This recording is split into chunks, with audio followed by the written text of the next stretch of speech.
La vida es uno de los fenómenos más sorprendentes del universo. Nos muestra la increíble diversidad de sus formas y nos asombra con la complejidad de su estructura. Hagamos un pequeño viaje en el tiempo para ver los hitos más importantes del desarrollo de la biosfera. Primero, admiraremos el paisaje de la antigua Tierra y luego observaremos las mayores extinciones en la historia de nuestro planeta. En la segunda parte de nuestra película, dejaremos atrás la Tierra y nos adentraremos en la vasta extensión del espacio en busca de vida extraterrestre. En primer lugar, visitaremos los satélites de Júpiter y después conoceremos el sorprendente planeta océano Gliese 1214b. A continuación conoceremos las capacidades del telescopio orbital TESS y tendremos la oportunidad de explorar con él el sistema estelar potencialmente habitado TOI 700. Al final de nuestro viaje, reflexionaremos sobre por qué nuestro universo tiene exactamente la apariencia que actualmente tiene, qué subyace en sus leyes y qué podría haber ocurrido si las constantes fundamentales hubieran sido diferentes de los valores que conocemos. El principio antrópico nos ayudará a encontrar las respuestas. Prepárese para un viaje emocionante. ¡Allá vamos!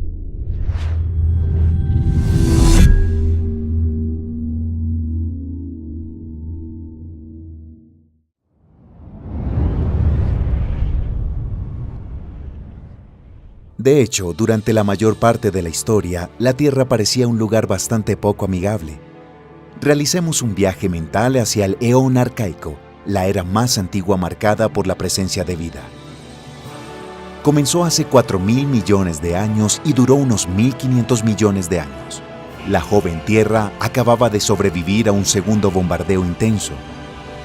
Varios miles de toneladas de restos de roca procedentes de la formación del sistema solar se precipitaron sobre el planeta, aplastando la fina corteza basáltica apenas formada en la superficie del magma fundido.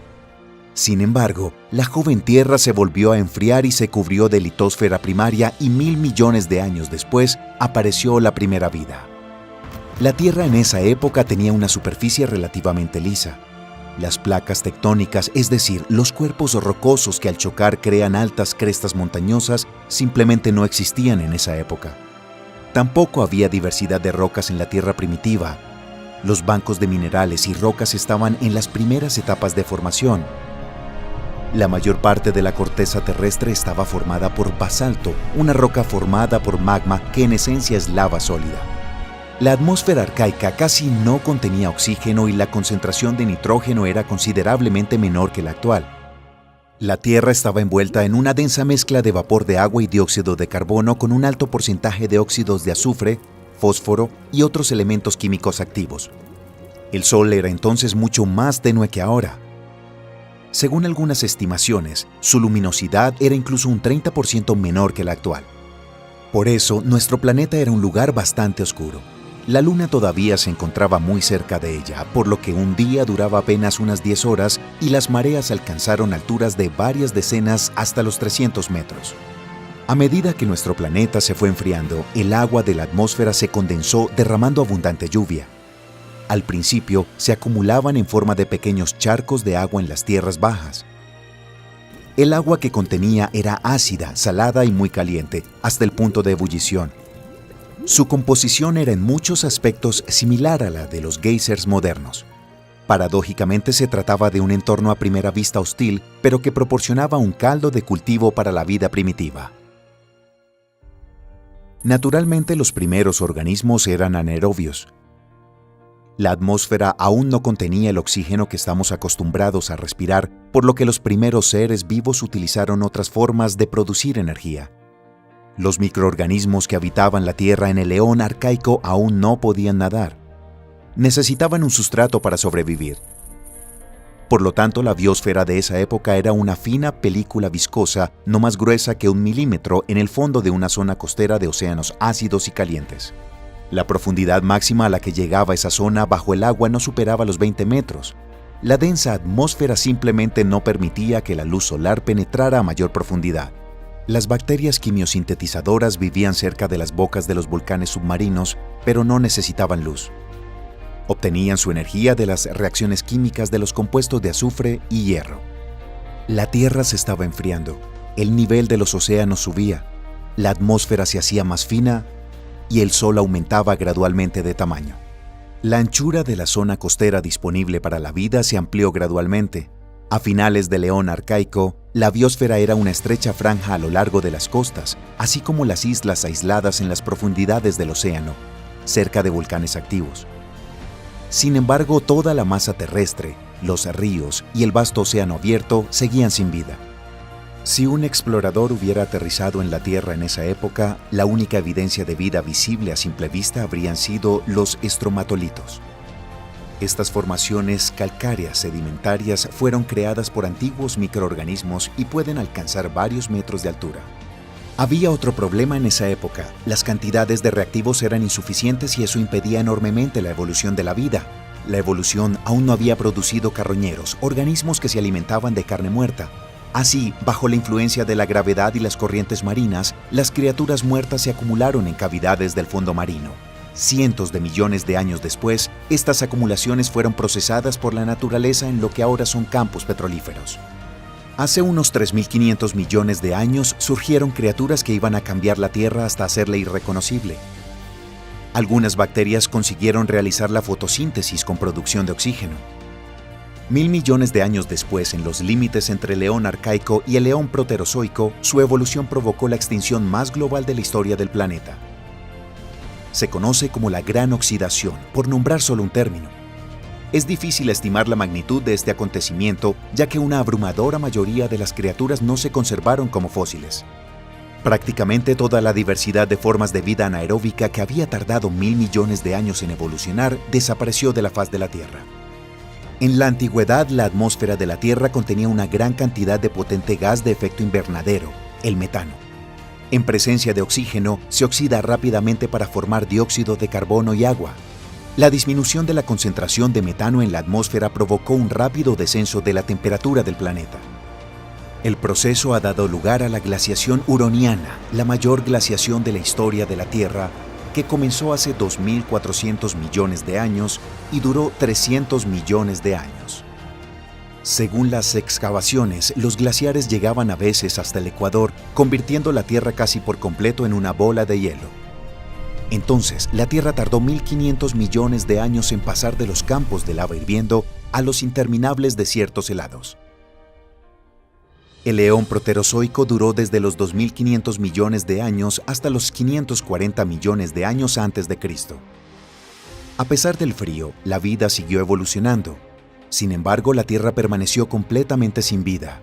La vida se concentraba en una zona costera cercana al Ecuador. ¿Y qué pasaba en los continentes? Aunque todavía no estaban llenos de vida, la Tierra estaba experimentando algo diferente e interesante a su manera. Junto a los continentes se formaban bancos de minerales metálicos y nuevas rocas. En el Eón Proterozoico, las zonas de tierra firme asumieron alternativamente diferentes aspectos y fueron interminables glaciares y desiertos de piedra en un momento u otro. Es difícil de imaginar, pero hace apenas 500 millones de años, la mayor parte de nuestro planeta parecía un desierto marciano. Afortunadamente para los habitantes de nuestro planeta, el Sol se hizo gradualmente más brillante y cálido y finalmente el hielo se retiró. Hace 542 millones de años comenzó el Eón Fanerozoico, o en griego, la vida manifiesta. Una época marcada tanto por el auge del desarrollo de las especies como las extinciones masivas. Te he hablado de los más importantes, pero ¿cómo era la Tierra en aquella época? A principios de la era paleozoica, la mayor parte de la masa terrestre estaba conformada en un gigantesco supercontinente llamado Gondwana. Estaba situado en el hemisferio sur, tenía una topografía compleja y abarcaba una superficie de más de 100 millones de kilómetros cuadrados. Incluía la actual África, Sudamérica, la Antártida, Australia, la península de la India y otros territorios. Los continentes más pequeños como Laurentia, Báltica y Siberia estaban situados en la zona ecuatorial. También habían muchas islas pequeñas. Sin embargo, hasta el periodo silúrico, que comenzó aproximadamente hace unos 444 millones de años, todas estas extensiones permanecieron casi sin ninguna forma de vida. Solo los musgos y líquenes más sencillos se apoderaron poco a poco de las zonas terrestres. No fue hasta principios del Silúrico cuando aparecieron las primeras plantas, no en todas partes, sino en los trópicos, en la zona de mareas y cerca de los ríos. A pesar del rápido crecimiento de la diversidad de animales y plantas marinas, la vida marina siguió concentrándose cerca de la costa. La zona habitable se hizo gradualmente más amplia, por ejemplo, en el período devónico que comenzó hace 420 millones de años y que terminó hace 358 millones de años. La profundidad de la capa oceánica disponible para la fotosíntesis alcanzó los metros 50, 10 veces menor que en la actualidad. Al mismo tiempo, aparecieron los primeros reductores, organismos que descomponen la carne muerta. Como resultado, también aparecieron aquellos que comían estos productos de descomposición. Por ejemplo, a una profundidad de hasta 500 metros no solo se podían encontrar bacterias carroñeras, sino también esponjas marinas. El siguiente periodo se denomina Período Carbonífero. Continuó desde los 358 hasta los 299 millones de años. En sus inicios, gran parte del cinturón tropical estaba ocupado por helechos arbóreos. Los densos bosques tropicales no crecían continuamente. En aquella época no había organismos que ayudaran a la descomposición de la madera. Por eso los troncos voluminosos de los árboles no se pudrían al morir y no pasaban ningún nutriente a sus descendientes. Permanecían tumbados sin descomponerse y el fósforo de sus cuerpos tan vital para las plantas no podía extraerse. Así, con el tiempo, el verdor exuberante y áspero dio paso a enormes montones de madera muerta que cubrían enormes extensiones de terreno. Más tarde se formaron ricos yacimientos de carbón que siguen siendo ampliamente utilizados por la humanidad en diversas industrias. Fuera de los trópicos solo se encontraron hongos, musgos y líquenes. No pudieron reforzar la capa superior del suelo con sus raíces, así que la lluvia la arrastró, convirtiendo los ríos en corrientes de lodo y los lagos en pantanos putrefactos. Las zonas áridas se convirtieron en desiertos sin vida. Era una época en la que los peces evolucionaban vigorosamente en los mares y ríos, aunque la vida aún no se había aventurado en el océano abierto. Las algas aún no habían aprendido a flotar, por lo que la vida seguía confinada en las zonas costeras. El período carbonífero dio paso al período pérmico, que comenzó hace aproximadamente 299 millones de años y terminó hace 252 millones de años. Fue la época en la que los primeros anfibios llegaron a la Tierra y las plantas comenzaron a asentarse en los subtrópicos. El mar, en cambio, seguía habitado principalmente en aguas poco profundas a lo largo de la costa. El pérmico terminó con la mayor extinción masiva de todos los tiempos de la vida multicelular. Según algunas estimaciones, pereció hasta el 96% de la vida marina y hasta el 73% de la terrestre. Las razones de estas extinciones masivas aún se desconocen. Sin embargo, el período Triásico de la era Mesozoica, que siguió a la tragedia, compensó rápidamente las pérdidas y además llevó la vida a un nuevo nivel. Por primera vez en la historia de la Tierra, las latitudes templadas estaban cubiertas de bosques. El mar también se revolucionó con la aparición de las algas verde-azules, un tipo parecido a sus descendientes actuales. No necesitaron más sustrato y los microorganismos fotosintéticos poblaron rápidamente la capa superior del océano. Peces, moluscos y artrópodos siguieron la estela de las zonas de alimentación. Los restos orgánicos no consumidos cayeron al lecho marino, proporcionando a los habitantes bentónicos abundante alimento. Los océanos empezaron a tomar su aspecto moderno. La era mesozoica duró de 250 a 66 millones de años. Se subdivide en 3 periodos: el Triásico, el Jurásico y el Cretácico. Es la época en la que prosperaron los dinosaurios, sin duda las criaturas prehistóricas más conocidas que se convirtieron en objeto de películas de largometraje de ciencia ficción. Sin embargo, si observamos las ilustraciones, a menudo se tiene la impresión de que la Tierra en esta época, desde los polos hasta el Ecuador, estaba cubierta de densos bosques tropicales. De hecho, este no es el caso. Sí, los bosques llegaron a latitudes septentrionales, pero solo porque la temperatura media de la Tierra era notablemente superior a la actual. En cambio, las zonas cercanas al Ecuador se volvieron áridas. Con los bosques extendiéndose rápidamente por toda la superficie de la Tierra, todavía había muchos pantanos y desiertos alrededor. Los últimos no solo eran abrasadores y secos como estamos acostumbrados a imaginarlos, sino también moderados, frescos e incluso húmedos.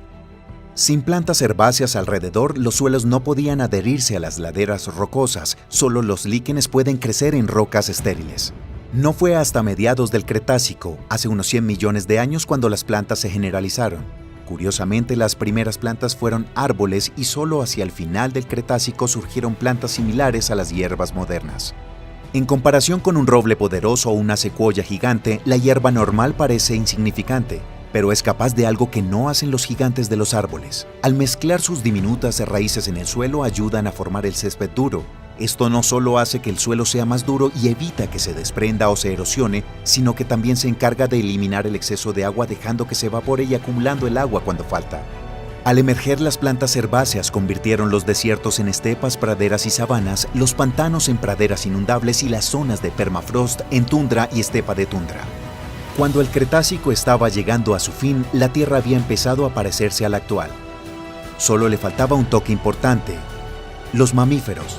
Este tipo de animales existió durante mucho tiempo, pero las criaturas no estuvieron muy extendidas hasta el final de la era mesozoica. Hasta la actualidad no se sabe con certeza qué causó la extinción de los dinosaurios. Los culpables son un meteorito gigante, el enfriamiento global y otras causas. En cualquier caso, los lagartos gigantes desaparecieron, dejando paso a los mamíferos. En 66 millones de años han pasado de ser pequeños marsupiales a convertirse en grandes ballenas, salvajes tigres, resistentes camellos y divertidos murciélagos. Al final, la evolución condujo a la aparición de una especie única, el único ser vivo que no se adapta a la naturaleza, sino que la cambia. Una criatura que extrae carbón formado por los árboles muertos hace millones de años para calentar con ella su hogar. Una criatura que extermina a otras especies con fines de lucro o por capricho. Una criatura que en pos de sus objetivos convierte vastas extensiones en zonas inhabitables. Este es el Homo sapiens, o el hombre.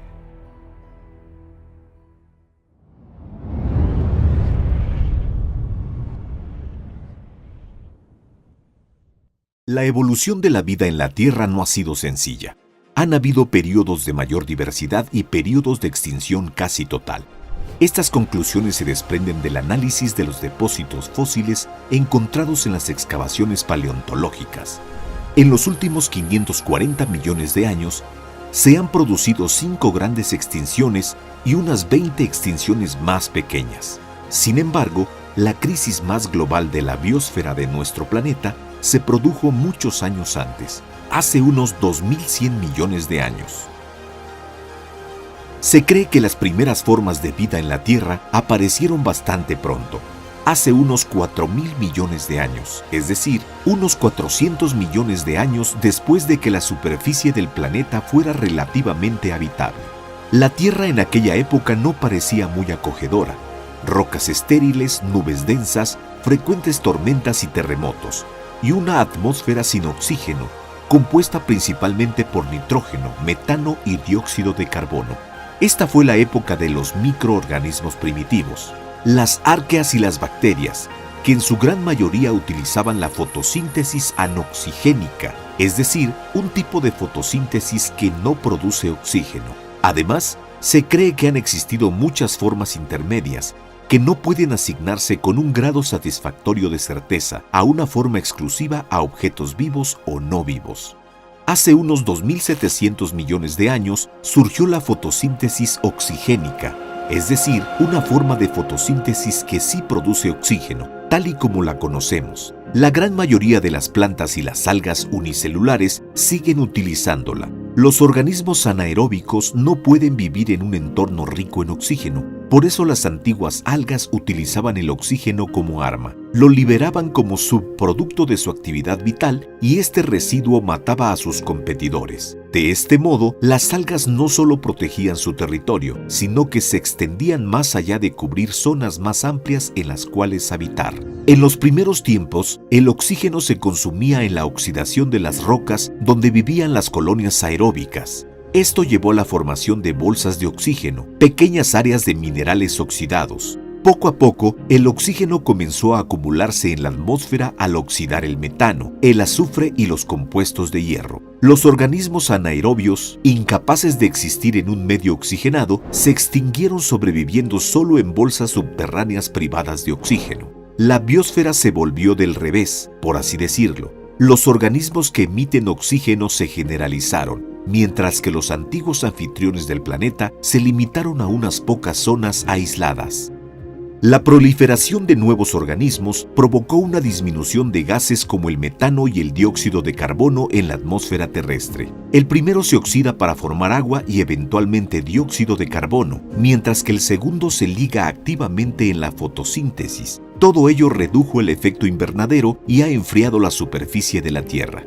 La llamada glaciación huroniana comenzó aproximadamente hace 2100 millones de años y duró unos 300 millones de años antes de que un aumento de la luminosidad del Sol y los desplazamientos tectónicos calentaran la Tierra. Fue una época de evolución extremadamente lenta de los organismos unicelulares, complicada por las prolongadas glaciaciones masivas. Este período se ha ganado un gran número de apodos, como el evento de la gran oxidación o de la gran oxigenación, la catástrofe del oxígeno y la crisis del oxígeno, por nombrar solo algunos. Aunque no fue realmente rápido, este evento fue definitivamente a gran escala y global. Prácticamente toda la biodiversidad del período sin oxígeno fue eliminada y la evolución se vio muy obstaculizada por la glaciación global durante unos 1000 millones de años. Sin embargo, después surgió un método de nutrición más eficiente desde el punto de vista energético.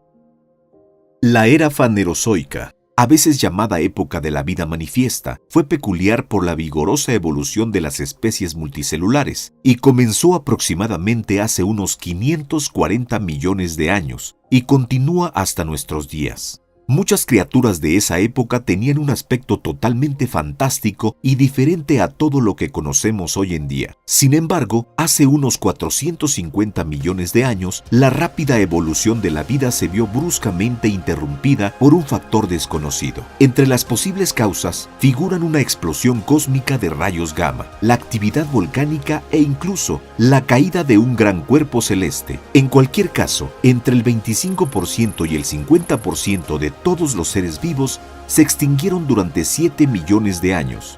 Este acontecimiento, denominado extinción ordovícico-silúrico, afectó duramente a los trilobites, los moluscos y algunos otros invertebrados marinos de ese periodo. El Paleozoico tardío que siguió esta extinción estuvo marcado por un rápido desarrollo de la vegetación terrestre. También fue la época en la que aparecieron los primeros anfibios y reptiles. Los peces evolucionaron activamente, se volvieron dominantes en todos los ambientes de agua dulce y salada. Hace aproximadamente 372 millones de años comenzó la llamada extinción devónica. Se produjo en varias etapas que fueron seguidas alternativamente por periodos comparativamente pacíficos. Puede que fueran pacíficos, pero aún así la tasa de extinción de especies fue superior a la media. La razón más probable de esta extinción fue la siguiente: las plantas terrestres de la época tenían unas raíces largas y potentes que les permitían extraer los nutrientes del suelo a mucha más profundidad que antes. Cuando el agua se filtraba a través de la tierra aflojada por las raíces de las plantas, grandes cantidades de nutrientes eran arrastrados al océano. Como resultado, las algas prosperaban allí en la abundancia de alimento y luz. La putrefacción de esas algas redujo el oxígeno disuelto en el agua y los organismos que habitaban el fondo marino se vieron simplemente asfixiados sin poder respirar. Como resultado, cerca del 70% de las especies marinas, incluidas prácticamente todas las que formaban los arrecifes de coral, fueron eliminadas. Esto provocó cambios globales e irreversibles en la biosfera oceánica. Muchos géneros y familias desaparecieron por completo y el espacio vacante ha sido ocupado por otros. En el siguiente periodo carbonífero proliferaron los helechos arborescentes que se extendieron por toda la superficie del planeta. También surgieron los gimnospermas y las coníferas. En esta época se formaron también ricos yacimientos de carbón que aún hoy se utilizan activamente por la humanidad en diversas industrias. Hablando de la fauna, estos también prosperaron. Durante este periodo existía el milpiés gigante Arthropleura, que alcanzó hasta los 2.5 metros de longitud, la Meganeura, una libélula con una envergadura de hasta 1 metro, y el Pulmonoscorpius, un escorpión de 70 centímetros de longitud. Estos increíbles tamaños de los insectos están relacionados con el alto nivel de oxígeno en la atmósfera. En aquella época, las concentraciones de oxígeno llegaban al 35%.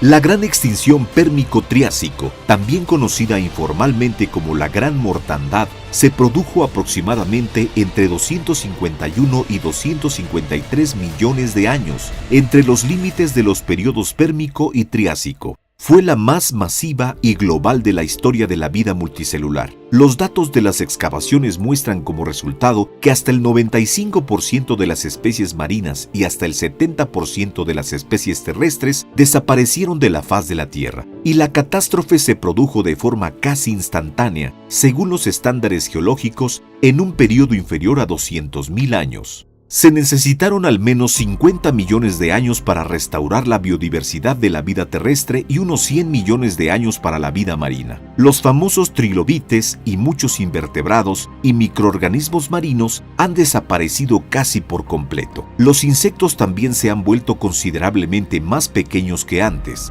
En lugar de las gigantescas criaturas de las películas de terror, parecen criaturas modernas, pequeñas y numerosas. Las causas de la gran extinción pérmico-triásico aún no están del todo claras. Entre las posibles causas figuran la actividad volcánica como hipótesis más probable, así como la colisión con un cuerpo celeste y también los cambios climáticos y las fuertes emisiones repentinas de metano como resultado de la actividad biológica o tectónica. Todavía no es posible responder a esta pregunta de forma concluyente.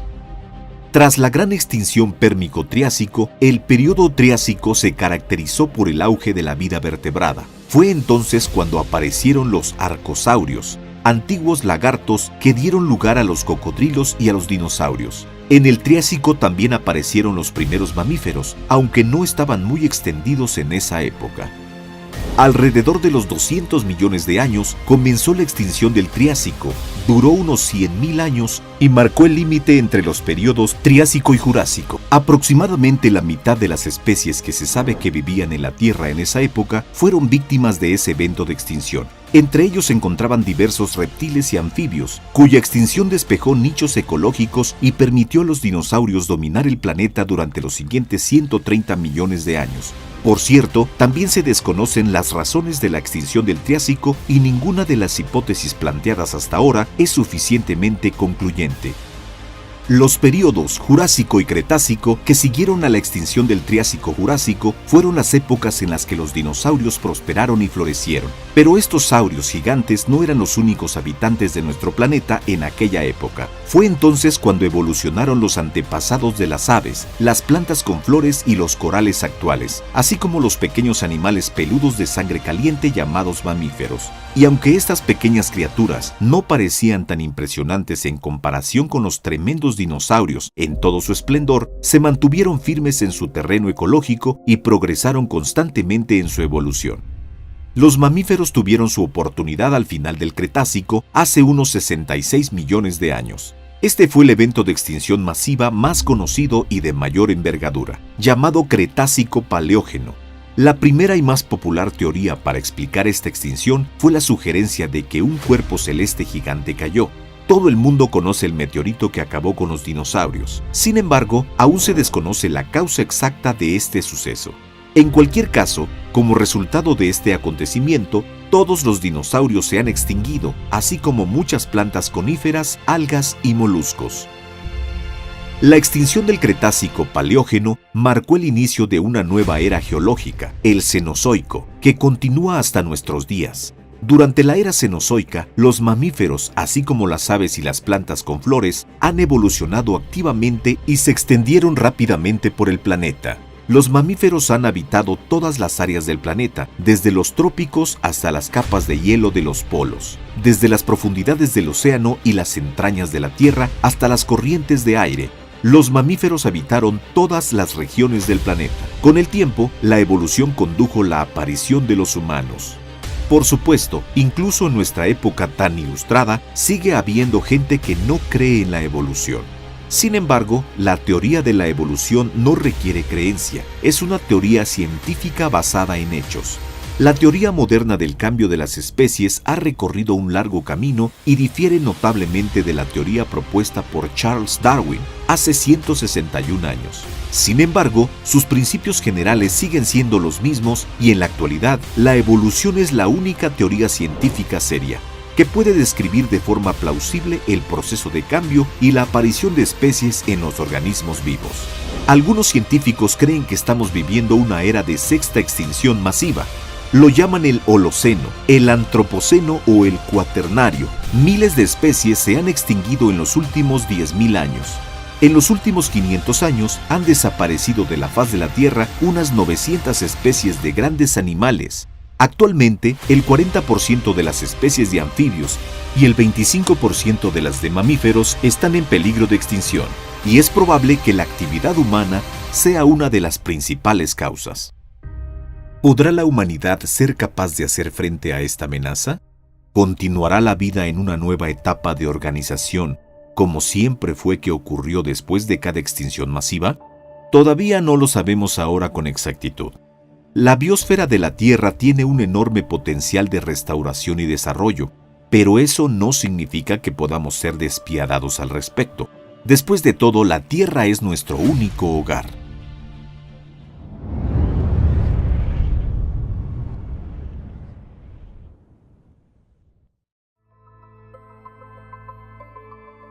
Para que la vida biológica se origine y comience a evolucionar, es necesaria una mezcla de un gran número de factores. Los principales son el agua líquida, una fuente de energía y una cierta diversidad química. Además de la Tierra, tenemos otros lugares en el sistema solar que son candidatos potenciales a albergar vida, siendo Marte el candidato principal y el más explorado activamente en los últimos años. Sin embargo, también existen posibilidades de descubrir vida extraterrestre más allá de su órbita. Basta con echar un vistazo al planeta más cercano a nosotros después de Marte. Júpiter es el mayor planeta del sistema solar. Su masa es 318 veces la de la Tierra. Se trata de un gigante gaseoso compuesto principalmente por hidrógeno y helio. Además, se ha detectado en su atmósfera metano, amoníaco, compuestos de azufre y nitrógeno y hielo de agua. A pesar de la diversidad de compuestos químicos, la posibilidad de encontrar formas de vida en el propio Júpiter es extremadamente baja. Con la ausencia de una superficie dura, las altas temperaturas de las capas internas del planeta y la inimaginable presión en su interior, las criaturas biológicas simplemente no tienen posibilidades de sobrevivir. Al mismo tiempo, Júpiter cuenta con una gran variedad de lunas. 4 de las más conocidas son Io, Calisto, Ganímedes y Europa. Fueron descubiertos en el año 1609 por Galileo Galilei. Se encuentran entre los mayores satélites del sistema solar, acercándose al tamaño de la Luna o de Mercurio. También se sugiere que cuando se formó Júpiter, acumuló cantidades sustanciales de energía térmica debido a la contracción gravitatoria. Como resultado, ahora está emitiendo más de esta energía que la que recibe del Sol. Por ello, el gigante gaseoso con todos los objetos que lo orbitan puede verse como una curiosa versión del sistema solar en miniatura. A primera vista, los satélites de Júpiter resultan totalmente poco atractivos para la búsqueda de vida extraterrestre. Están lejos del Sol, cubiertos de hielo y no tienen una atmósfera densa. Sin embargo, una mirada más atenta a estos cuerpos celestes revela algunos hechos sorprendentes. Es muy probable que Calisto, Europa y Ganímedes escondan un océano interno líquido bajo la corteza de hielo. Los cálculos muestran que los objetos espaciales con océanos ocultos pueden mantener condiciones aceptables para la vida mucho más lejos de su estrella que los planetas como la Tierra. La gruesa capa de hielo de su superficie no solo sirve de protección contra la radiación y la caída de meteoritos, sino que también actúa como un aislamiento térmico bastante bueno. Por eso, es factible que las condiciones dentro de una capa masiva de agua sean lo suficientemente buenas para que la vida se origine y evolucione allí. Estas premisas hacen de los satélites de Júpiter uno de los objetos más atractivos para la exploración dentro del sistema solar. Ahora veamos con más detalles cada una de ellas. El cuerpo celeste más grande y masivo en las proximidades de Júpiter es Ganímedes. De todos los satélites del Sistema Solar, no solo es el de mayor tamaño, sino también el que más se parece a un planeta real.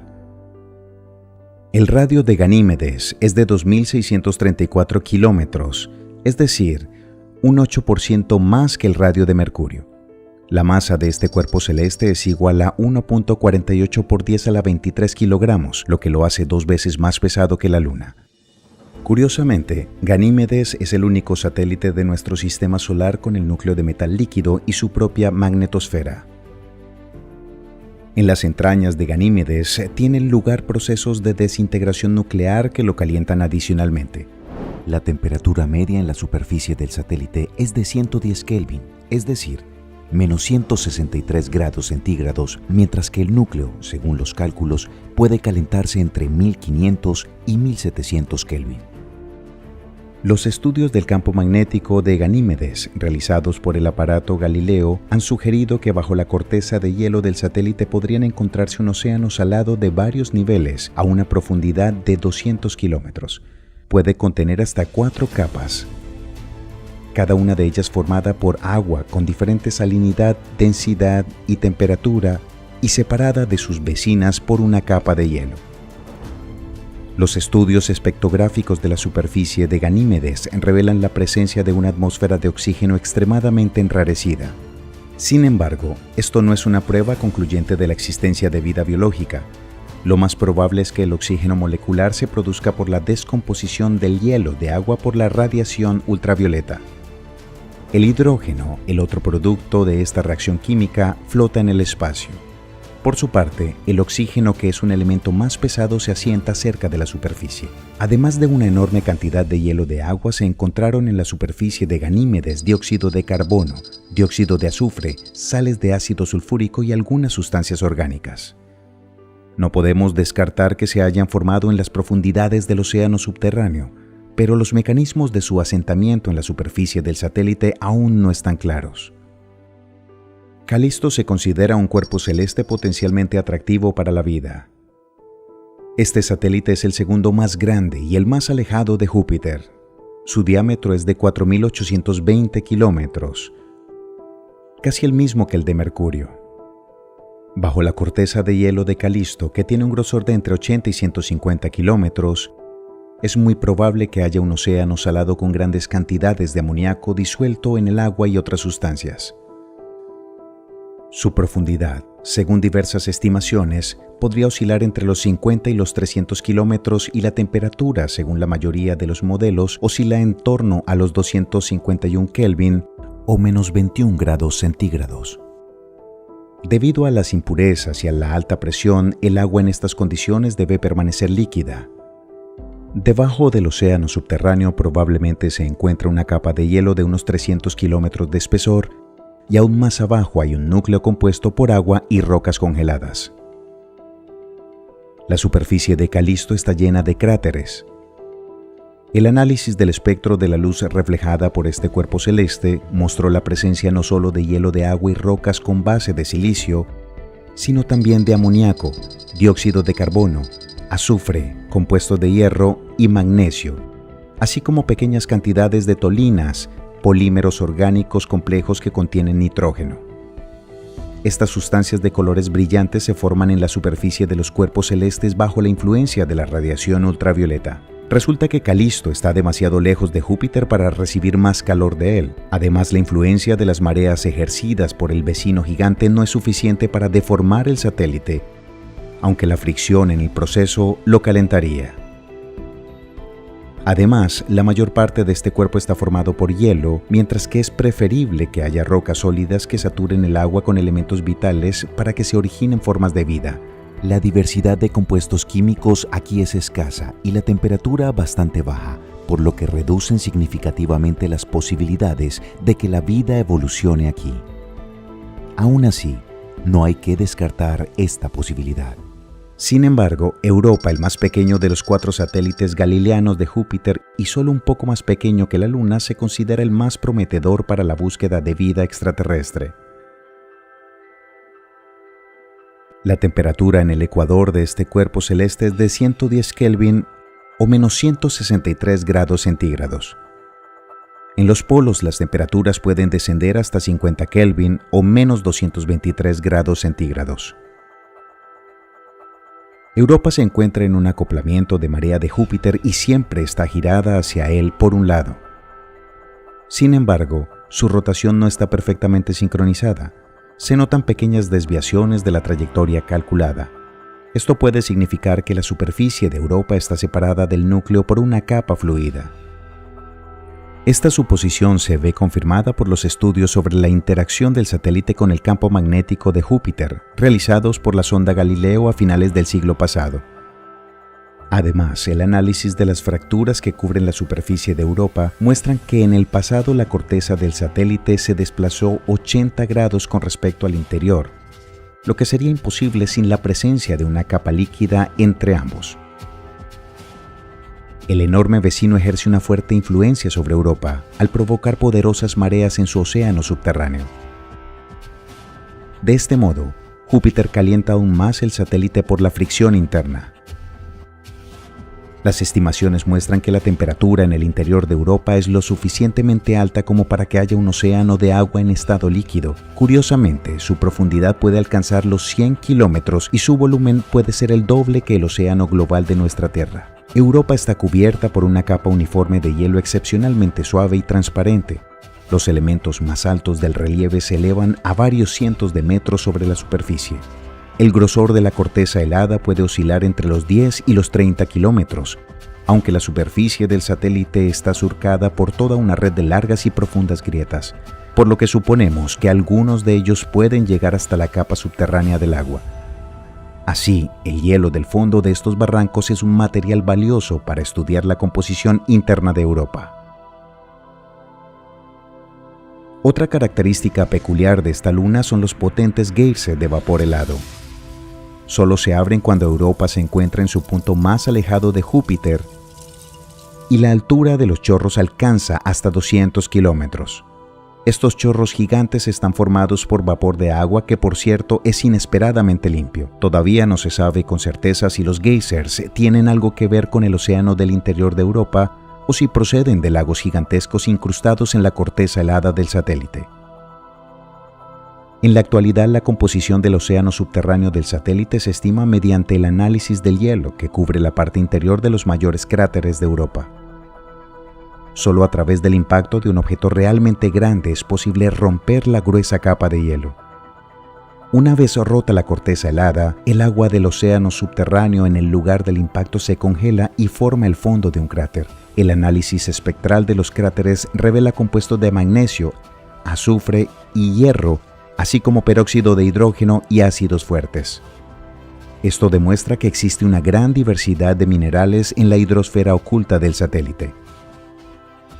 La atmósfera de Europa contiene oxígeno que se forma como resultado de la interacción de la radiación ultravioleta con el agua helada de la superficie que se divide en oxígeno e hidrógeno. Sin embargo, la atmósfera del satélite está aproximadamente 1 trillón de veces más enrarecida que la de nuestra Tierra. Sin embargo, según algunas estimaciones, la concentración de oxígeno en el océano subterráneo de Europa debería ser suficiente para sustentar formas de vida aeróbica unicelular. Los volcanes submarinos deben ser sus fuentes de energía y alimento, ya que saturan el agua con azufre y óxido de hierro. Los organismos primitivos pueden adherirse a la parte inferior de la corteza de hielo o nadar libremente en el agua. Se llegó a suponer que en el océano de Europa podrán habitar organismos multicelulares primitivos. Sin embargo, esta hipótesis parece demasiado presuntuosa. De hecho, existe un gran número de especies en nuestra Tierra que serían capaces de sobrevivir en las condiciones estimadas del océano subterráneo de Europa.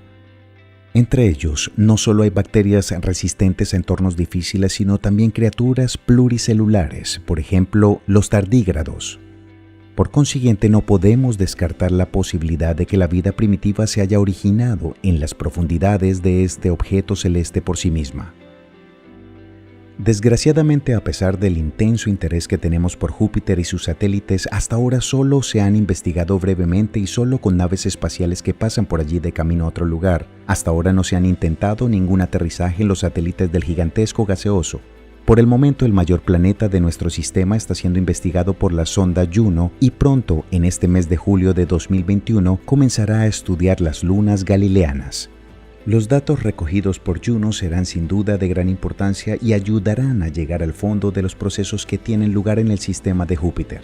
En cuanto a futuras misiones, ya en 2012, la Agencia Espacial Europea anunció el inicio de los trabajos del proyecto JUICE o Jupiter Icy Moon Explorer. El nombre de la misión puede traducirse como exploradora de las lunas heladas de Júpiter. Su objetivo será un estudio detallado del propio gigantesco gaseoso, así como de Ganímedes, Europa y Calisto. JUICE se lanzará el año que viene, pero no llegará a las proximidades de Júpiter hasta 2029. La misión se prolongará hasta 2033 y, si todo va según lo previsto, debería enriquecer enormemente nuestro conocimiento de Júpiter y sus satélites. Otro gran proyecto de investigación es el Europa Clipper dirigido por la NASA. Esta sonda no tripulada saldrá de la Tierra a más tardar en 2023 y llegará al sistema de Júpiter en 2032. Su objetivo es Europa y en comparación con JUICE, el Clipper va a proporcionar información mucho más detallada sobre ese cuerpo celeste.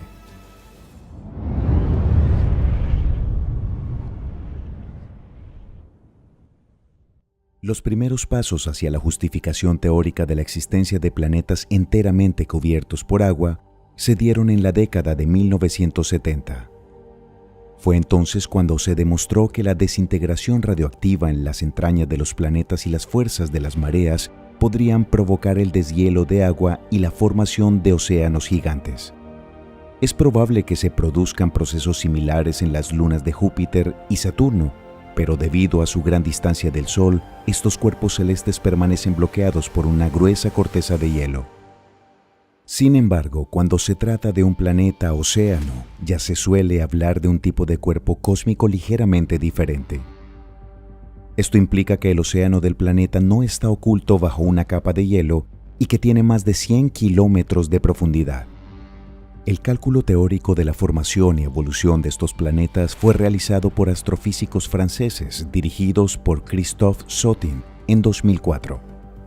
Según esta teoría, si la masa del planeta en formación supera los 10 terrestres, comienza a atraer activamente hidrógeno y helio sobre la nube de polvo de gas circundante, convirtiéndose con el tiempo en un gigante gaseoso. Si la masa del cuerpo celeste es solo de 6 a 8 masas terrestres, el nuevo planeta estará compuesto de hielo y roca en proporciones aproximadamente iguales. A modo de comparación, la masa total de toda el agua de los océanos de la Tierra es solo el 0,025% de la masa total de nuestro planeta. Si un objeto espacial orbita lejos de su estrella madre, se convertirá en un gigante helado o en una supertierra fría. La desintegración radioactiva en el interior del núcleo podría derretir parte del hielo, dando lugar a la formación de un océano oculto, pero las capas exteriores del cuerpo celeste permanecerían congeladas. Sin embargo, si el planeta se encuentra en la zona habitable de su luminaria, sus capas exteriores se derretirían y cubrirían la superficie con un vasto océano. Los cálculos teóricos muestran que un planeta con una masa de 6 a 8 masas terrestres podría tener una capa de agua de más de 100 kilómetros. La presión de dicha columna de agua podría alcanzar las 20.000 atmósferas, dependiendo de la temperatura, las impurezas y otros parámetros. Esto es suficiente para producir formas especiales y exóticas de hielo que pueden permanecer sólidas incluso a altas temperaturas. Además, a diferencia del hielo al que estamos acostumbrados, estas modificaciones son más pesadas que el agua líquida. Por ejemplo, la densidad del hielo 7, muy probablemente en estas condiciones, es de aproximadamente 1.650 kilogramos sobre metro cúbico. Este hielo se deposita en el fondo del océano planetario formando una criosfera masiva que rodea el núcleo más pesado del planeta. La oportunidad de poner a prueba estos cálculos teóricos en la práctica llegó cuando se descubrió una estrella pequeña y tenue denominada Gliese 1214 a 42 años luz de la Tierra. Se descubrió que la enana roja tiene un diámetro 5 veces menor que el del Sol y solo un 15.7% de la masa solar. Sin embargo, Gliese 1214 es 300 veces menos brillante que nuestra estrella y su temperatura superficial es de solo 3000 Kelvin, es decir, 2.700 grados Celsius. Por sí sola, la estrella no tiene nada especial. Es una enana roja sin importancia, como los miles de millones de otras luminarias de nuestra galaxia. Sin embargo, en 2009 se descubrió un único planeta cercano a él denominado Gliese 1214b, también conocido como GJ 1214b. Aunque su diámetro es 2.5 veces mayor que el de la Tierra, este exoplaneta es solo 6.5 veces más pesado que la Tierra. Unos cálculos sencillos muestran que con esos parámetros la aceleración de la gravedad en la superficie del planeta es solo el 91% del índice terrestre. La densidad media de Gliese 1214b es de aproximadamente 1.870 kilogramos sobre metro cúbico. Este valor es demasiado bajo para que la masa principal del exoplaneta esté formada por metales y rocas como en la Tierra. Sin embargo, este valor de densidad media concuerda bien con la hipótesis de que el planeta tiene 3/4 partes de agua o hielo de agua y solo 1/4 parte de roca. Basándose en estas observaciones, se puede suponer que este cuerpo celeste es un planeta océano. El objeto está muy cerca de su estrella madre. La distancia media es de solo unos 2 millones de kilómetros o 0,014 UA. Esto es 75 veces más pequeña que la distancia entre la Tierra y el Sol. Al mismo tiempo, la excentricidad de la órbita es bastante elevada, igual a 0,27, algo más que la de Plutón. Esto significa que el Gliese 1214b está aproximadamente 2 veces más cerca de su estrella en el perihelio que en el afelio. Dicho esto, el planeta realiza una vuelta completa alrededor de su estrella madre en unas 36 horas. A pesar de que la enana roja Gliese 1214 es aproximadamente 300 veces menos brillante que el Sol, su increíble proximidad a la luminaria hace que el clima del planeta sea muy caliente. Suponiendo que la superficie de Gliese 1214b tiene un coeficiente de reflexión como el de Venus, la temperatura de la superficie del planeta debe ser de aproximadamente 393 Kelvin o 120 grados Celsius. Si por el contrario es más oscura, la temperatura puede alcanzar hasta 553 Kelvin o 280 grados Celsius. Debido al hecho de que la órbita de Gliese 1214b cruza el disco de la estrella, los científicos pueden realizar estudios espectroscópicos de su atmósfera, pero los resultados obtenidos hasta la fecha son contradictorios. Si este objeto espacial es realmente un planeta oceánico, su atmósfera debería estar formada principalmente por vapor de agua con mezcla de otros gases. Sin embargo, todavía no se ha encontrado ningún rastro de hidrógeno o helio en su espectro, ni de sustancias complejas como el agua, el dióxido de carbono o el amoníaco. Se cree que la capa exterior de la densa atmósfera enmascara su verdadera composición. La mayoría de las condiciones en la superficie de Gliese 1214b se asemejan más al interior de una caldera de vapor gigante, con una presión atmosférica en sus capas inferiores que debe ser de al menos 15 veces mayor que la de la Tierra. Debido al hecho de que el océano está en equilibrio termodinámico con la atmósfera, la frontera entre ambos es bastante difusa. Después de todo, la densidad del vapor de agua en la superficie del océano es aproximadamente igual a la densidad del agua hirviendo constantemente. Si uno comienza a sumergirse en las capas inferiores del océano, la presión aumentará continuamente hasta que, a una profundidad de unos 100 kilómetros, alcance valores tales que el agua ya no pueda permanecer líquida incluso a una temperatura tan alta. Alcanzaremos un fondo que consiste en hielo denso y pesado, cuyo espesor, según los cálculos, puede superar los 5.000 kilómetros. Por lo tanto, la mayor parte del agua en el planeta se concentra aquí. Debajo de la criosfera, lo más probable es que exista un núcleo de rocas y metales. Desafortunadamente, la aparición de vida en cualquier planeta oceánico es poco probable, aunque las temperaturas en la superficie sean más favorables. El hecho es que el océano en tales exoplanetas contiene muy pocos oligoelementos necesarios para los seres vivos. Incluso con los meteoritos que ocasionalmente bombardean la superficie de estos cuerpos celestes, la diversidad de compuestos químicos no es suficiente para formar vida.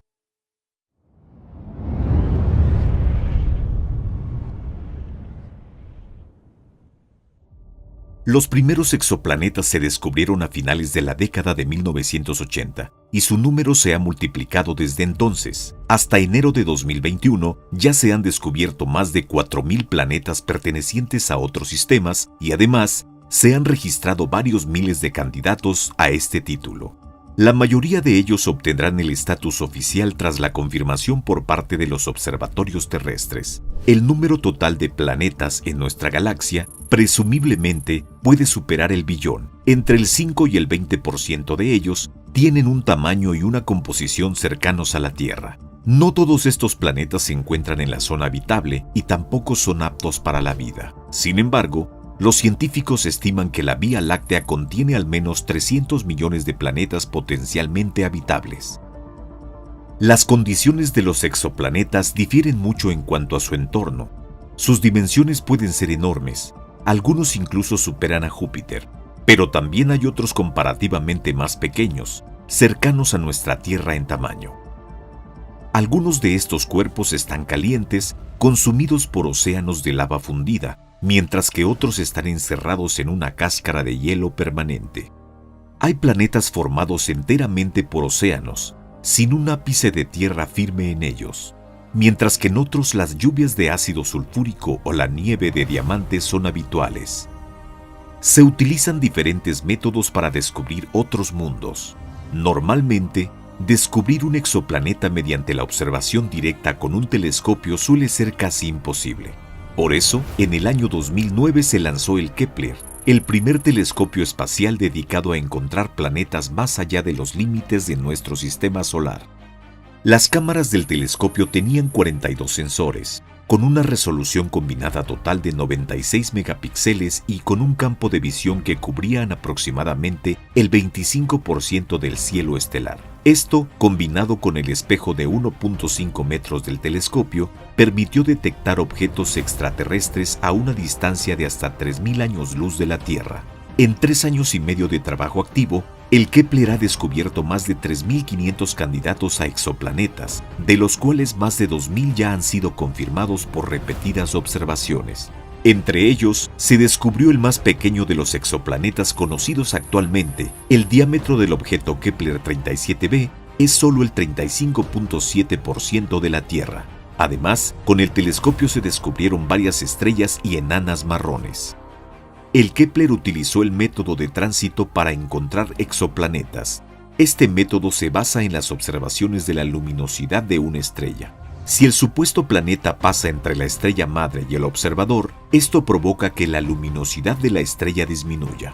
La magnitud de estas fluctuaciones depende directamente de la relación entre el tamaño de la estrella y el planeta, y la periodicidad proporciona información sobre el período orbital. El método del tránsito requiere una gran precisión en las mediciones, ya que los cambios en el espectro de las estrellas no superan el 2% y a menudo no superan las décimas o centésimas del 1%.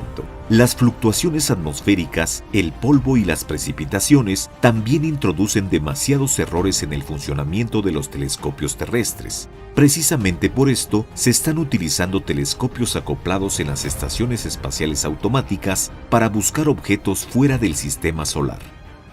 Por desgracia, en 2013, después de 3 años y medio de su lanzamiento, el telescopio espacial Kepler fue víctima de varios fallos graves y en 2018 el aparato finalmente dejó de realizar sus operaciones científicas. Kepler fue la primera nave espacial especializada en la búsqueda de exoplanetas. Sin embargo, la mayoría de los objetos que descubrió resultaron ser demasiado distantes y tenues para estudiarlos en detalle. Así que el siguiente complejo de investigación espacial tuvo parámetros ligeramente diferentes. Kepler está siendo sustituido por el telescopio TESS, lanzado por la NASA el 18 de abril de 2018. Su misión principal es buscar exoplanetas rocosos cerca de las estrellas más brillantes, a una distancia de 200 años luz del Sol. Este telescopio también utiliza el método del tránsito. Aquí un breve perfil de la sonda espacial. TESS está equipado con 4 refractores con un campo de visión de 24 por 24 grados y una apertura de 10 centímetros. La peculiar órbita de la sonda espacial le permite cubrir tanto la parte norte como la parte sur del cielo, lo que supone cubrir aproximadamente aproximadamente el 85% de todo el cielo. Las fotografías son tomadas por 4 cámaras y la resolución de cada cámara es de 16.8 megapíxeles. Uno de los descubrimientos más interesantes de TESS es el objeto TOI 700D. Este exoplaneta fue el primer objeto de su tipo, de tamaño cercano a la Tierra y situado dentro de la zona habitable de su estrella. Orbita alrededor de la enana roja TOI 700, a poco más de 100 años luz del Sol. Se trata de una estrella pequeña y bastante fría. Su temperatura es la mitad de la de nuestro Sol y su masa y radio son solo el 40% de los de nuestro Sol. Una de las peculiaridades de TOI 700 es su gran estabilidad. No se ha detectado ni un solo estallido en él desde que se observó. La estabilidad de la estrella es algo bueno, ya que las erupciones pueden desprender la atmósfera de los planetas y afectar potencialmente a la vida en su superficie. Existen al menos 3 planetas que orbitan alrededor de TOI 700. El más cercano, TOI 700b, tiene un tamaño comparable al de la Tierra. Su masa es aproximadamente 1.07 veces la de nuestro planeta, y su radio difiere de la Tierra en menos de 2 puntos porcentuales. Por desgracia, TOI 700b está demasiado cerca de su estrella anfitriona. Se encuentra a unos 0.06 unidades astronómicas y un año en el planeta dura solo 10 días. Además, lo más probable es que tenga un bloqueo de mareas, lo que significa que está girando frente a su estrella con un mismo lado. Esto hace que probablemente el planeta esté muy caliente. Se considera que el segundo planeta, TOI 700c, es de la clase de los mini neptunianos. Su masa es de entre 5 y 13 masas de nuestro planeta y su radio es de 2 a 3 veces el de la Tierra. TOI 700c realiza una órbita completa alrededor de su estrella en 16 días y está más cerca del límite interior de la zona habitable. Probablemente hace demasiado calor para que surja y evolucione la vida allí. TOI 700d es el tercer planeta y por ahora es el más remoto detectado en este sistema. Su movimiento de traslación requiere de 37.4 días para una órbita completa, que, por cierto, se encuentra en el borde interior de la zona habitable. La masa de TOI 700d no se ha medido con precisión y puede ser de 1 a 3 veces la de la Tierra. Al mismo tiempo, el radio del planeta es solo un 20-30% mayor que el de la Tierra. Se cree que TOI 700d es un mundo rocoso, pero aún no se conoce su composición exacta. La cantidad de energía que recibe el planeta de su estrella es el 86% de la que recibimos nosotros del Sol. Asumiendo que la atmósfera de este planeta sea similar a la nuestra, los cálculos muestran una temperatura superficial estable en TOI 700d, la cual se estima en 268.8 Kelvin o menos 4.3 grados Celsius. Sin embargo, debido al efecto invernadero a otras características de la atmósfera que aún desconocemos, esta cifra puede cambiar sustancialmente en cualquier dirección. La excentricidad orbital de TOI 700d no se conoce con precisión, pero se supone que es bastante pequeña, del orden de 0.11. La órbita del planeta discurre por el borde interior de la zona habitable. La excentricidad del planeta, por pequeña que sea, puede resultar incidentalmente perceptible cuando el planeta se acerca demasiado a su estrella de vez en cuando, abandonando así la zona habitable. Aún así, con un año en el planeta que dura algo más de un mes terrestre, se espera que estos periodos desfavorables sean más bien cortos. Si existe vida en TOI 700d, sus representantes pueden esperar un momento incómodo en la anabiosis, adaptarse a ella o migrar a regiones más favorables. Aunque los datos adquiridos por el análisis espectral de TOI 700d no pueden ser suficientes para sacar conclusiones, existe la posibilidad de que exista agua líquida en la superficie del planeta.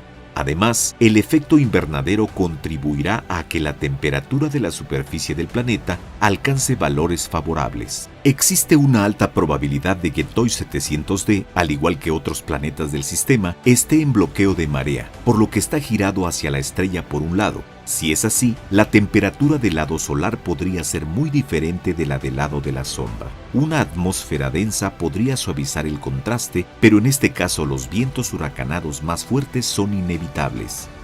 Actualmente la misión principal de TESS ya se ha cumplido, pero todavía cuenta con recursos suficientes para seguir operando. El telescopio seguirá tomando fotografías del cielo, incluido el plano de la Vía Láctea, que es la dirección más difícil de observar. En el transcurso de la misión principal, TESS ha descubierto más de 2.100 candidatos a exoplanetas, de los cuales 66 ya han sido confirmados. Además, se han registrado 6 explosiones de supernovas, se han identificado 3 exocometas y se han obtenido un gran número de fotografías de pequeños cuerpos del sistema solar. Estos últimos no eran parte del objetivo de la misión principal, pero son, por supuesto, del interés científico. TOI 700D aún guarda sus secretos y espera a sus descubridores. Existen grandes esperanzas puestas en el nuevo telescopio orbital James Webb, que puede ayudar a explorar este mundo, así como muchos otros. Se espera que el nuevo telescopio no solo obtendrá imágenes de los exoplanetas más cercanos, sino que también detectará sus satélites y realizará un análisis espectral de sus superficies. La puesta en marcha del telescopio está prevista para el 31 de octubre de 2021 y, si todo va bien, los primeros datos se publicarán el año que viene. ¿Descubriremos algún día un mundo al que podamos llamar legítimamente segunda Tierra? Y si lo descubrimos, ¿seremos capaces de alcanzarlo alguna vez? Las distancias cósmicas son enormes para los estándares humanos. ¿Es posible que estemos confinados para siempre en los límites de nuestro sistema y que solo podamos contemplar el vasto universo infinito?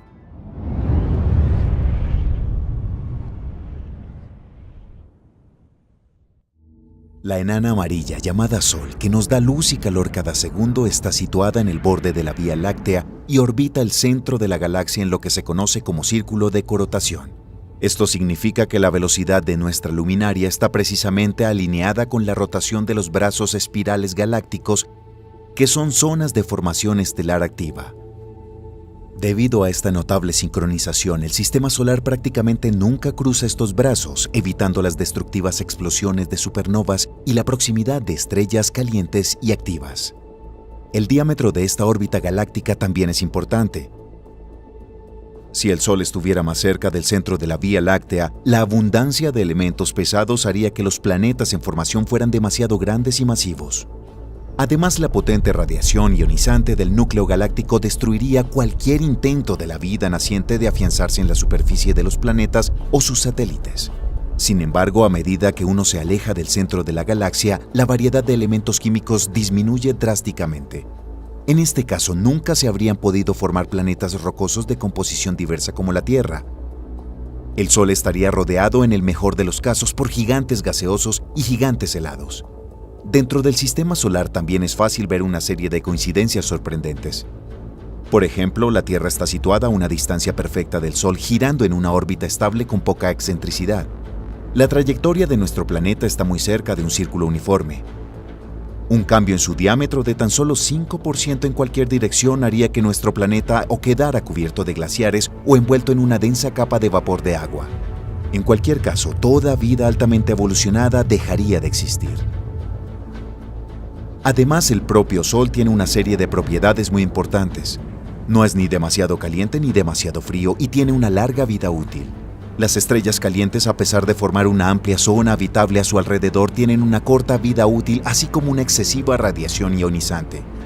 Las luminarias más frías, como las enanas rojas, tienen una zona habitable demasiado estrecha que suele estar muy cerca a ellas mismas, y los planetas de esta zona suelen estar en acoplamiento de marea con su estrella, lo que provoca un calentamiento desigual y grandes variaciones de temperatura. En estas consideraciones se puede objetar que no es la Tierra la que se ha adaptado perfectamente a la humanidad, sino que la vida se ha adaptado a las condiciones disponibles aquí. Es un argumento válido, pero si se profundiza un poco más en la estructura del universo, se descubren hechos que no se pueden explicar con esta afirmación. En primer lugar, hay que señalar que solo en el espacio tridimensional es posible la existencia de órbitas estables de los cuerpos celestes. Además, con un número de dimensiones distinto de 3, las órbitas de los electrones en los átomos de la materia se vuelven inestables. En pocas palabras, o los electrones de los átomos caen inevitablemente sobre el núcleo o se dispersan en el espacio. Por tanto, la existencia de átomos en el espacio multidimensional es imposible. Un universo así solo estaría lleno de radiación y de partículas elementales individuales. La siguiente consideración es que toda la física moderna se basa en unas pocas magnitudes fundamentales. Esta lista suele incluir la velocidad de la luz, la constante gravitacional, la constante de Planck, la carga elemental y las masas del electrón y el protón. Todas estas magnitudes se han medido experimentalmente y por el momento se consideran independientes entre sí. Sin embargo, la ciencia moderna no explica por qué sus valores son tales. Se sabe que el neutrón libre es ligeramente más pesado que el sistema de protón y electrón. Si la desigualdad no se mantuviera, el hidrógeno no podría existir porque su átomo se transformaría inmediatamente en un neutrón tras su formación. Sin hidrógeno no habría estrellas en el universo y por tanto no habría elementos más complejos. Si los coeficientes de Coulomb y la interacción fuerte fueran ligeramente diferentes de los valores actuales, no sería posible una reacción termonuclear en las entrañas de las estrellas. Un aumento de la constante gravitatoria haría que las estrellas se encogieran demasiado. La consecuencia sería la aparición de muchas luminarias grandes y calientes con vidas cortas. Después de que se consuman, la mayor parte de la materia del universo quedaría enterrada en las entrañas de los agujeros negros y las estrellas de neutrones y nunca podrían formar planetas y satélites y otros objetos cósmicos. En cambio, si se reduce esta constante, la gravedad no lograría comprimir los cúmulos de gas interestelar con la suficiente fuerza como para que la reacción termonuclear sea autosuficiente. En ese caso, las estrellas simplemente no estallarían en llamas y el universo estaría lleno de enanas marrones gigantes. Un cambio en el coeficiente de interacción electromagnética en cualquier dirección conduce a la imposibilidad de las reacciones químicas y la formación de compuestos complejos. Por otra parte, si la interacción de Coulomb fuera más fuerte de lo que es ahora, no podría existir ningún elemento más pesado que el boro. Sus núcleos simplemente se desgarrarían por la repulsión electromagnética de los protones. La formación de elementos pesados en el universo solo es posible debido a una combinación de factores.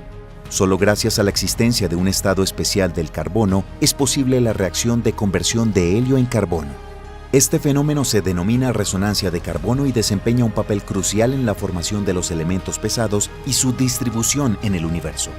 Después de todo, es gracias a él que ocurren las explosiones de supernovas, como resultado de lo cual se desprenden las capas externas de las estrellas. Los átomos creados en las entrañas de las estrellas se disipan por el espacio formando planetas, satélites, asteroides y otros cuerpos celestes. El carbono, por su parte, es crucial para la aparición de la vida. Es el único capaz de producir cadenas largas y ramificadas y de proporcionar la base para una increíble diversidad de compuestos químicos. La vida, tal y como la conocemos, solo es posible sobre la base de compuestos orgánicos impensables sin el carbono. De este modo se puede comprobar que el propio universo, la vida en él y los observadores inteligentes de la humanidad existen únicamente gracias a una serie de coincidencias asombrosas y poco evidentes. Las teorías que podrían explicarlas tienden a estar fuera de la física y pertenecen más bien al ámbito filosófico del conocimiento. Uno de ellos es el principio antrópico. Aunque el término no apareció hasta 1973, las ideas que lo sustentan habían surgido mucho antes. Por ejemplo, en los trabajos del científico soviético Grigori Idlis de 1958 se pueden encontrar las siguientes palabras. No estamos observando una región deliberadamente arbitraria del universo, sino aquella cuya estructura especial la hizo adecuada para el surgimiento y desarrollo de la vida. Esta visión se denomina principio antrópico débil. Mucho más tarde se formuló el llamado principio antrópico fuerte, que afirma que el universo debe tener propiedades que permitan el desarrollo de la vida inteligente o, en otras palabras, que es necesario un observador para la existencia del universo. Esta última formulación se basa en el importante papel del observador de la física cuántica. Su presencia cambia radicalmente el comportamiento de las partículas y, por tanto, el observador es siempre parte integrante del experimento. También se puede encontrar la siguiente formulación. Las leyes de nuestro universo son así porque solo en tal universo pueden existir. El principio antrópico implica la suposición de que es teóricamente posible que existan otros universos o regiones del universo con leyes físicas diferentes. Sin embargo, o bien la humanidad es incapaz de observarlos, o bien estos mundos hipotéticos no llegan a ser reales porque no hay ningún observador. Esta suposición puede desarrollarse en la teoría del multiverso o en la hipótesis de que las constantes físicas básicas pueden cambiar sus valores con el tiempo.